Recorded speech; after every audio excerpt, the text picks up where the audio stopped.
దేవునికి స్తోత్రం. హల్లెలూయా. ప్రభు యేసు నామమే శరణం, దినమెల్ల చేసేద స్మరణం.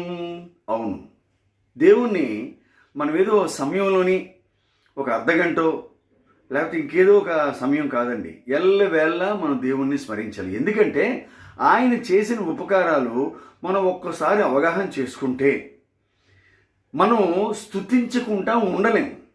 ఎందుకంటే ఈరోజు మనిషి బ్రతికాడంటే దేవుడి తాలూకా ఆ కృపే, ఆయన దయే, ఆయన జాలి. చాలామంది తెలుసుకోలేకపోతున్నారండి, దేవుడు ఎవరో తెలుసుకోలేకపోతున్నారు. సరే, అది పక్క పెట్టండి. ఎవరి విశ్వాసం వారిది.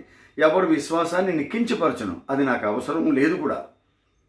నా విశ్వాసం ఏమిటో, నా బలమైన విశ్వాసం ఏమిటో నేను ప్రకటించుకునే ఆ అధికారము, హక్కు నాకున్నాయి కాబట్టి నేను ప్రకటించుకుంటున్నాను.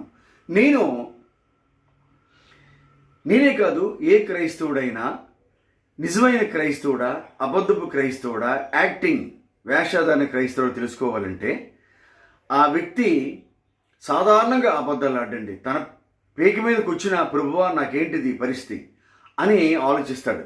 నెంబర్ 1 అబద్ధమాడు. తర్వాత ఈ లోక సంబంధమైన చెడుకు దగ్గరికి వెళ్లకుండా దూరంగా ఉంటాడు. అసలు జోలికి పోడు. ఎవరు ఎంత ఇటువంటి ఖరీదైనటువంటి విలాస జీవితానికి పిలిచినా ఆహ్వానించినా నాకు అక్కర్లేదండి, నేను దేవుళ్ళని ఆనందిస్తున్నాను, నాకెందుకు ఈ అశాశ్వతమైన ఆనందాలు అని రాజకీయాల్లోకి వెళ్ళడండి. నిజమైన క్రైస్తవుడు రాజకీయ పార్టీలు పెట్టి వెళ్ళడు. సేవ చేయడానికి నువ్వెవరు? సేవ చేయించే దేవుడు ఉన్నాడు, సేవ చేసే దేవుడు ఉన్నాడు, అన్నీ చేసే సమస్త ఆయన ఉండగా ప్రార్థన చేయి. నువ్వు కేవలం ప్రార్థన చేయి. ఎవరి స్థితి అయినా బాగలేకపోతే వాళ్ళ గురించి ప్రార్థన చేయి. ఇది తర్వాత ఈ ఇంకా ఉన్నాయి లోక సంబంధమైన పాపాలు. ఈ పాపాలకు దూరంగా ఉండాలి, ఖచ్చితంగా ఉండాలండి, ఖచ్చితంగా ఉండాలి.